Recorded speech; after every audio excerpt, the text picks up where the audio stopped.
जीते जागते मंदिर की बात ही अलग है।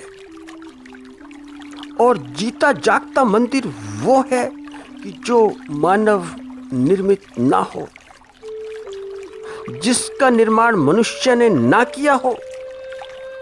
जीता जागता मंदिर वो है कि जो निर्जीव ना हो।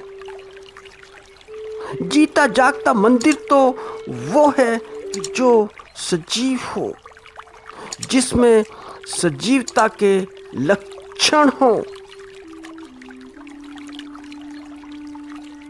तो वह मंदिर भी उत्तम है कि जो आदमी ने अपने हाथों से निर्मित किया है, अपने हाथों से बनाया है, क्योंकि ये आदमी की कृति है, अपनी कृति। अपनी कृति की उत्तम से उत्तम अभिव्यक्ति है। अच्छी बात है, वह भी ठीक है, क्योंकि वहाँ भी दिया बलता है, मगर मनुष्य के हाथ का। ये दिया मनुष्य के हाथ का है, मनुष्य के हाथ से निर्मित है। तो इस मंदिर में भी भोग लगाया जाता है।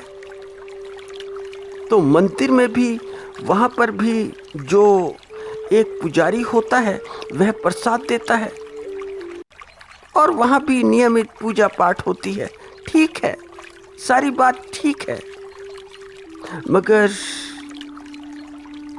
वो मंदिर उत्तम से उत्तम है, सर्वोत्तम है कि जो उस अज्ञात ने बनाया है, जो उस अज्ञात द्वारा निर्मित है, कि जिसके हाथ तुम देख नहीं पाते, जिसकी हथेलियां भी देख नहीं पाते,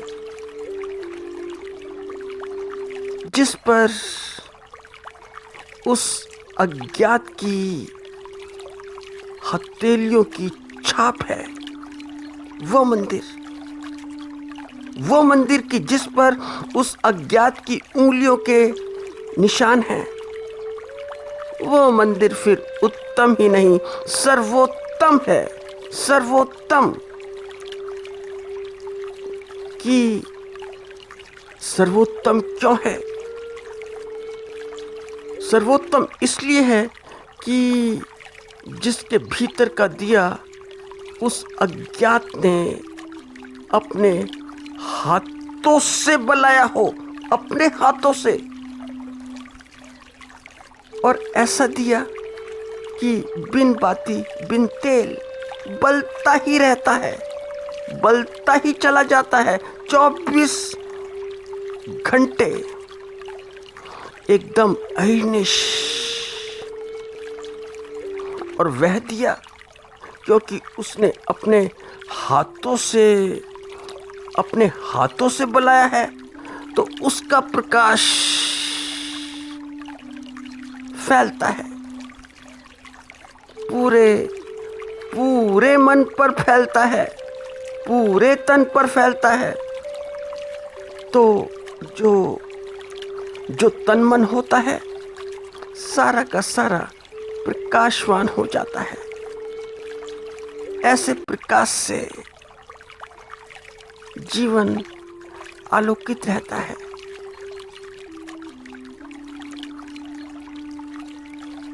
ऐसा प्रकाश शरीर पर छाया रहता है।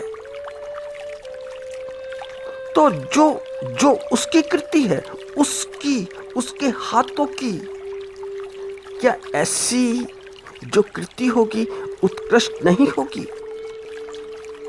क्या ऐसी कृति अद्वितीय नहीं होगी?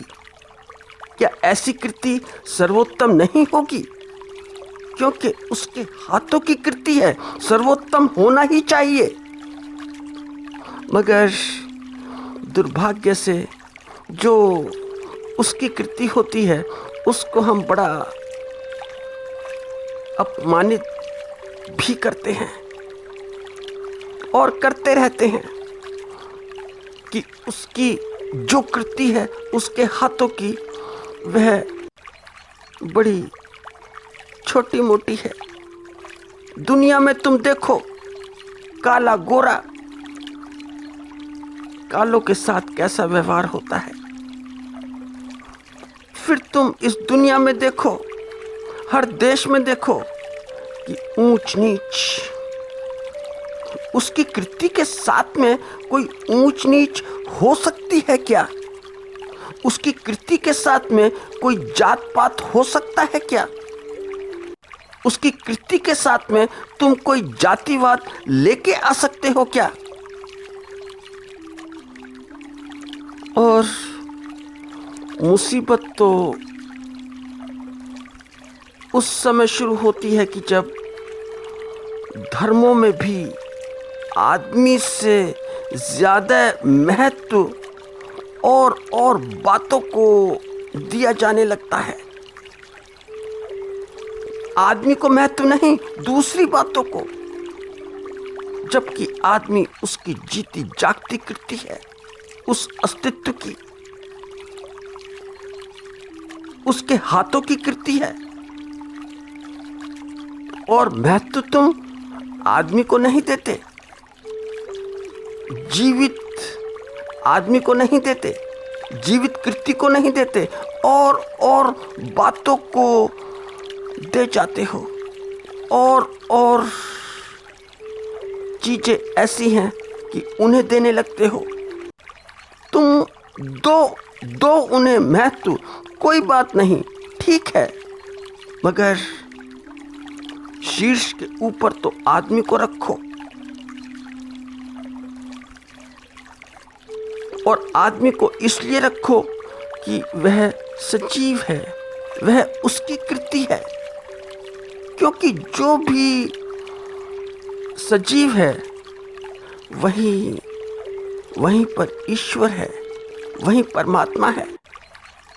फिर वह कैसा भी सजीव हो सकता है, कोई भी सजीव हो, कैसा भी हो और कहीं का भी हो, पूरब का हो या पश्चिम का हो, एशिया का हो या यूरोप का हो। मगर दुर्भाग्य है कि दुनिया में निर्जीवों की मान्यता बहुत ज़्यादा है, बहुत ज़्यादा। और जो हैं सजीव, उनकी मान्यता बहुत कम, ना के बराबर।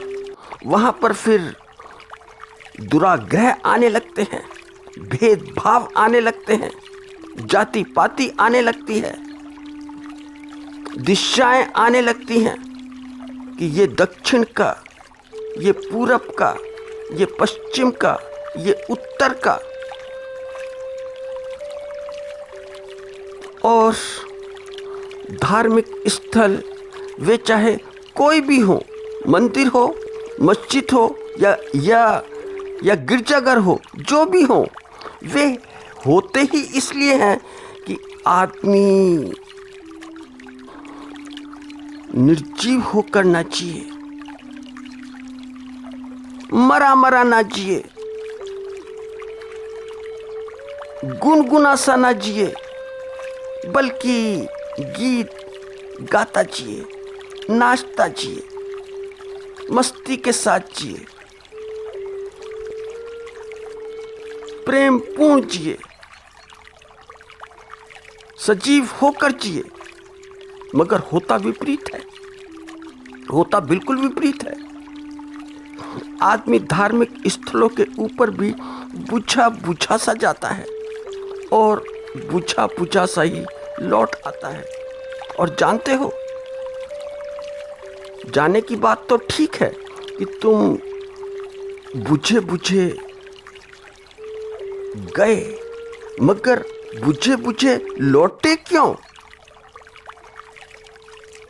बुझा का मतलब यह है कि वह व्यक्ति वैसे का वैसा ही रहता है जैसा था, कोई परिवर्तन नहीं।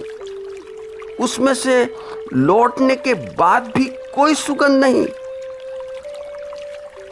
मेरे देखे ज्यादातर लोग बाग औपचारिकता वशी जाते हैं, औपचारिकता निभाने के लिए, अपने ऊपर ठप्पा लगाने के लिए, स्टाम्प लगाने के लिए कि मैं इस रिलीजन का हूँ, इस धर्म का हूँ, इस मजहब का हूँ।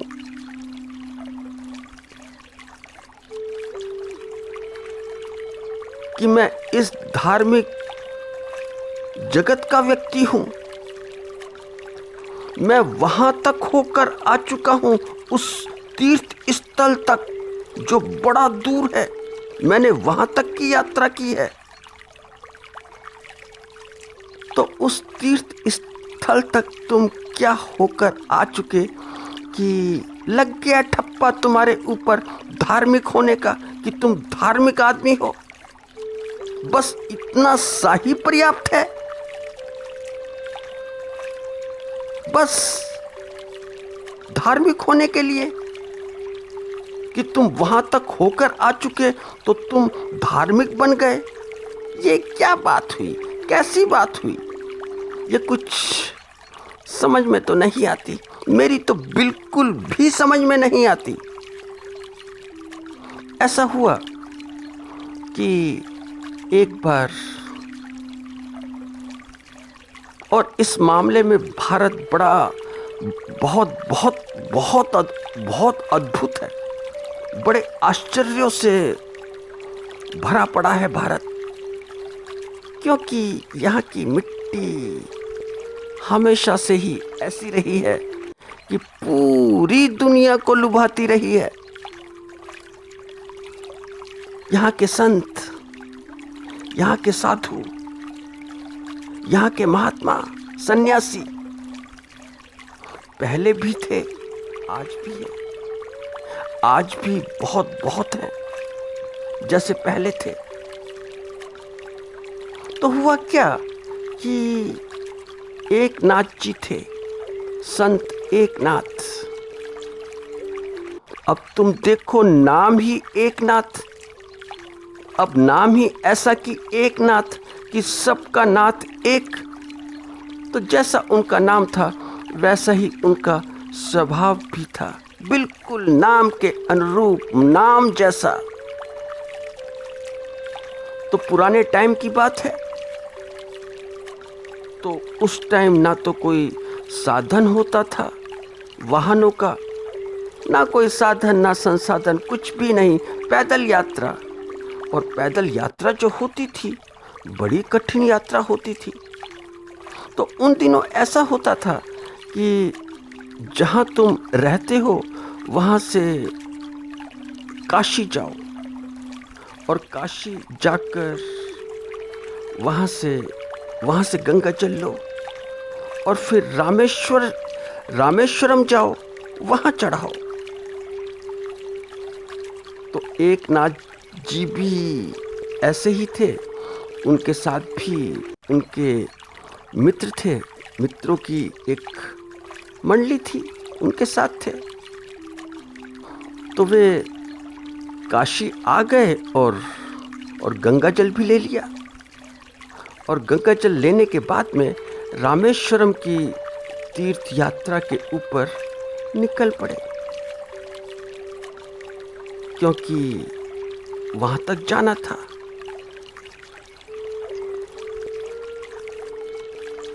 तो हुआ क्या कि रास्ते में एक नाथ जी ने एक बीमार वृद्ध को देखा, और देखा ऐसे कि वह वृद्ध लगभग मार्ग में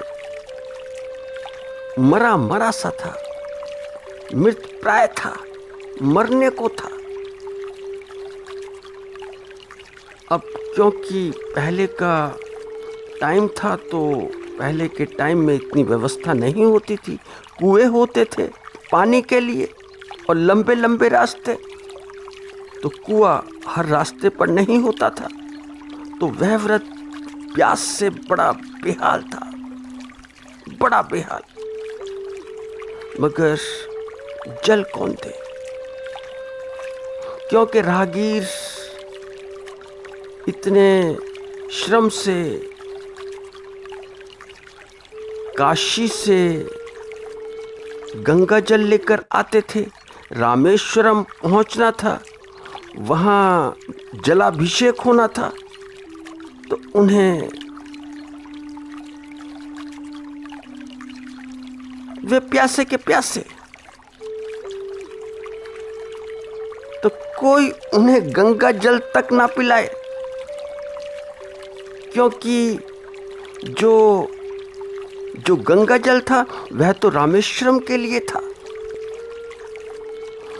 तो बड़े बड़े महान महान विभूति एकनाथ जी, तो उन्होंने देखा और देखते ही आव देखा ना ताव, इमीडिएटली उन्होंने अपना गंगा जल निकाल दिया और निकालकर उनके मुंह पर लगा दिया, उन्हें पिला दिया। कुछ सोचा विचारा नहीं, क्षण भर को भी नहीं सोचा, देखते ही। अब हुआ क्या कि जो उनके साथ में साथी संगी थे, मित्र थे, तो उन्होंने जब ऐसा देखा तो वो तो बिल्कुल बिगड़ गए उनके ऊपर। ये क्या, ये तो अनर्थ हो गया, ये क्या किया, क्योंकि तीर्थ यात्रा ही समाप्त हो गई यहीं पर। उद्देश्य सारा का सारा बिगड़ गया, भ्रष्ट हो गया। और अब तो एक ही उपाय बचा है कि गंगा जल लेने फिर से काशी वापस लौटो, वापस जाओ।